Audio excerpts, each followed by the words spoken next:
बिस्मिल्लाहिर्रहमानिर्रहीम। मैं इस वक्त मौजूद हूँ यूसी 6 में और यहाँ पे इलेक्शन कमीशन की तरफ से जो लोग बैठे हैं यहाँ पे, एक हमारे वोटर हैं महमूद रफीक बुलूच साहब, इन्होंने आके पॉइंट आउट किया और बताया है कि जी हो ये रहा था कि जो जहाँ पे स्टैंप लगती है सारे वोटर्स की, उसके पीछे इलेक्शन कमीशन की जो लोग हैं, प्रिजाइडिंग ऑफिसर और जो लोग होते हैं, वो पीछे के स्टैंप लगाते हैं। तो वो पीछे की तरफ जो स्टैंप लगा रहे हैं वो बिल्कुल बल्ले के ऊपर लगा रहे हैं। उसका नुकसान ये हो रहा है कि उसका जो अक्स है वो सामने बल्ले की तरफ आ रहा है। तो अब वो फाड़ के उन्होंने ले लिया, आने के बाद जनाब वो आपने वोटर डाला जो 9 जिसमें खाने बने होते हैं, वो वोट जाके स्टैंप करेंगे। तो बाद में क्या करेंगे, बोलेंगे जी ये तो स्टैंप लगी हुई है, ये तो गलत हो गया, तो उसको रिजेक्ट कर देंगे। तो ये इनकी बड़ी मेहरबानी, ये हमारे वोटर्स हैं पीटीआई के, और इन्होंने इस बात को बताया हमें आके, तो हमने जाके इस पूरे स्टेशन को बताई ये बात।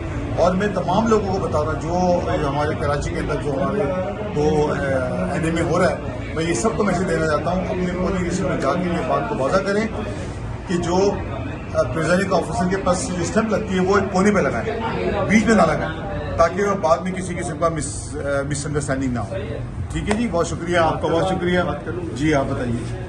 हालांकि इस मसले पे भाई जो बिल्कुल 100% सही बोल रहा है, और मैंने इससे जो पर्चा दे रहा था उसको लेने के बाद मैंने इसे दिखाया, मैंने कहा ये क्या है, आपने यहाँ पर क्यों बैक साइड पे लगाया है, दूसरे खाने भी हैं, कोने में खाली जगह, आपने क्यों वहाँ पर नहीं लगाया।